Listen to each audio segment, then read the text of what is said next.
दोस्तों नमस्कार, मैं हूं प्रीतम ऋतु और आप देख रहे हैं कभी प्रीतम ऋतु चैनल। दोस्तों मेरे पीछे एक विजुअल चल रहा है, उसमें आप देख रहे होंगे कि कुछ औरतें लड़कियां मतलब जश्न मना रही हैं। ये भारत की लड़कियां नहीं हैं, औरतें भारत की नहीं हैं, ये ईरानी महिलाएं हैं जो खामनेई के मौत के बाद जश्न मना रही हैं, जिनका खुशी का कोई ठिकाना नहीं है। और ठीक इसके उल्टे हमारे देश में, पाकिस्तान में और अदर कंट्री में मातम मनाया जा रहा है। पता नहीं कि इसका रीजन जो है, असली कारण क्या है, और विश्लेषण करना बड़ी ही कठिन है कि आखिर ऐसा क्या बात है कि ईरानी महिलाएं जश्न मना रही है और हिंदुस्तानी महिलाएं जो है कि नहीं छाती पीट रही हैं, या फिर मर्द लोग छाती पीट रहे हैं। खैर, युद्ध में नुकसान होता है और युद्ध में नुकसान इतना होता है कि कोई देश बर्बाद हो जाता है। युद्ध से किसी को फायदा नहीं हुआ है, हानि ही हुआ है। सर, मैं एकदम ताजा रिपोर्ट मैं आपको बता रहा हूं, आप लोगों को एकदम ताजा रिपोर्ट है कि आईडीएफ के अनुसार, इजराइल के सेना के अनुसार, ईरान के 50% से भी ज्यादा मिसाइल लॉन्चर जो है वो नष्ट किए जा चुके हैं।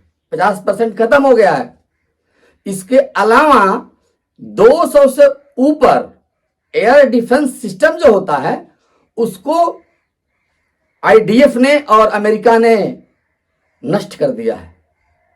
ईरान में बहुत कुछ बचा नहीं है, लेकिन एक बात का दुख जरूर है, चाहे वो दुश्मन मुल्क हो चाहे दोस्त मुल्क हो, अलग बात है, लेकिन युद्ध सेनाओं के बीच में होनी चाहिए।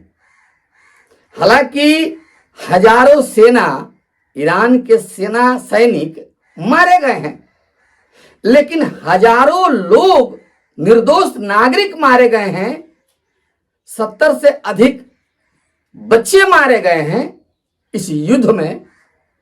यह थोड़ा सा ठीक नहीं लगता है, क्योंकि इसमें नागरिक का कोई कसूर नहीं होता है, इसमें बच्चों का कोई दोष नहीं होता है।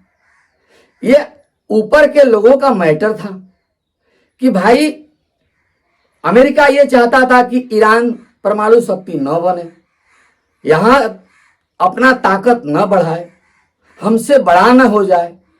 कई बातें थी, कई कारण था जिसके चलते ईरान को अमेरिका झुकाना चाहता था। और जब ईरान नहीं झुका तो ये युद्ध शुरू हो गया है। और इस युद्ध में जो निर्दोष नागरिक मारे गए हैं, जो हमारे भारतीय वहां पर फंसे हुए हैं अभी भी कुछ है, और गल्फ कंट्रीज में जो फंसे हुए हैं, उन पर क्या गुजरता होगा ये सोच करके आत्मा कांप जाती है। लेकिन दोस्तों एक बात मैं आपको बताऊं, यहां तक, अब बताइए, मैं आपको एक चीज और अपडेट कर देता हूं कि ईरान में महंगाई दर 75% बढ़ोतरी हो गई, 75% की बढ़ोतरी हो गई है। निर्यात तेल पर निर्भर है ईरान। गल्फ कंट्री जो है कि नहीं, कच्चा तेल पर निर्भर है सब। तो तेल का निर्यात जो है कि नहीं लगभग ठप हो गया है, बिल्कुल बंद है। इसलिए वहां का आवाम, वहां की जनता अब तो इस युद्ध का परिणाम भुगतेगी। और यहां तक जो वहां का ईरानी रियाल है, पैसा, वो सबसे निचले स्तर पर चला गया है, सबसे निचले स्तर पर चला गया है। और वहां अगर ये युद्ध सप्ताह 2 सप्ताह चलता है अभी आगे, तो ईरान में भी वही हाल हो जाएगा जो कभी गाजा में हुआ करता था। तो लोग भूखे मरने लगेंगे और आर्थिक स्थिति ऐसे भी ईरान की दब गई है, खराब हो गई। तो दोस्तों एक चीज आईडीएफ को या फिर अमेरिका के जो सैन्य अधिकारी हैं या डोनाल्ड ट्रंप जो गाइड कर रहे हैं, ऑपरेशन जो चला रहे हैं, इस पर उनको ध्यान देते हुए जिनसे उनको दुश्मनी है उस पर अटैक करवाइए। आपकी दुश्मनी है उससे, उस पर अटैक करवाइए। आपकी दुश्मनी खामनेई से थी, आपने खामनेई को निपटा दिया। लेकिन जो निर्दोष लोग मारे जा रहे हैं, इस पर थोड़ा सा दोनों पार्टी को, दोनों देश को, इजराइल और अमेरिका दोनों को सोचनी चाहिए कि ज्यादा से ज्यादा कैजुअलिटी पब्लिक का ना हो, आम जनता, आम नागरिक का ना हो, बच्चों का ना हो। बच्चों का ये रिपोर्ट दिल दहलाने लायक है, जो मैं आपको नहीं दिखा सकता, लेकिन ये बच्चों का जो मौत हुई है यह बहुत ही दर्दनाक है किसी भी देश के लिए, चाहे वो कोई भी हमारा दुश्मन मुल्क पाकिस्तान ही हो क्या, लेकिन अगर पाकिस्तान में भी बच्चे मरे, नागरिक मरे, तो इसके लिए तो दुख होगा ही। चाहे हम लोग दूसरे कम्युनिटी से आते हैं, भले हम हिंदू है अलग बात है, वो सिया है अलग बात है, वो सुन्नी है अलग बात है, लेकिन हैं तो सब इंसान ही, सब लोग तो इंसान ही हैं।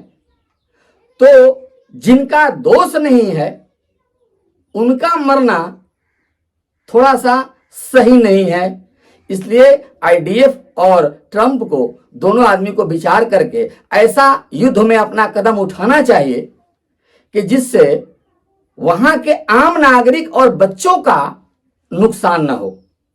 आपको जहां, और अब चूंकि लड़ाई सैनिक में होती है, आज का जो वार है, आज का जो युद्ध हो रहा है वो डिजिटल युद्ध है, साइबर का युद्ध भी हो रहा है, सोशल मीडिया पर भी युद्ध हो रहा है।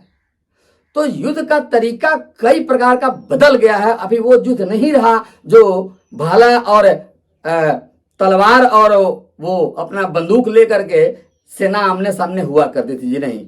अब युद्ध हो गया कि आप अपने घर पर बैठ करके और मिसाइल लॉन्च कर दीजिए, कंप्यूटर का बटन दबाइए, जा करके जहां आपने टारगेट बनाया है वहां नष्ट कर देगा। तो ऐसा डिजिटल युद्ध हो गया है तरीका इसका। तो इससे मतलब नहीं है, ठीक है दुनिया डेवलप कर रही है और करना भी चाहिए, लेकिन इसका मिस यूज नहीं होना चाहिए, ये बात है। हाँ, दूसरी बात है कि हम एक सवाल आज भी पूछ रहे हैं, कल भी अपने वीडियो में पूछे थे कि केवल खामनेई और उनके मंत्रिमंडल के लोगों के मारे जाने पर या ईरानी नागरिकों के मारे जाने पर भारत में जो छाती पीटे जा रहे हैं, तो वो कभी कभी हिंदुओं के भी मरने पर छाती पीटे, मोमबत्तियां निकालें। ऐसा करना चाहिए भारत में रहने वाले सिया भाइयों को। जैसे पहलगाम में जो मौतें हुई उस पर भी उन लोगों को कैंडल मार्च निकालना चाहिए। तो दोस्तों, ये प्रश्न आज भी है और ये गुत्थी हो सकता है, इस पर मैं रिसर्च कर रहा हूं, इस गुत्थी को सुलझाने के लिए कि ईरान की महिलाएं इतना खुशी क्यों है उनके मरने से, खामनेई के मरने से, और हिंदुस्तान की महिलाएं रो क्यों रही है। ये रिसर्च का विषय है, ये शोध का विषय है, इस पर शोध जारी रहेगा। तब तक के लिए नमस्कार।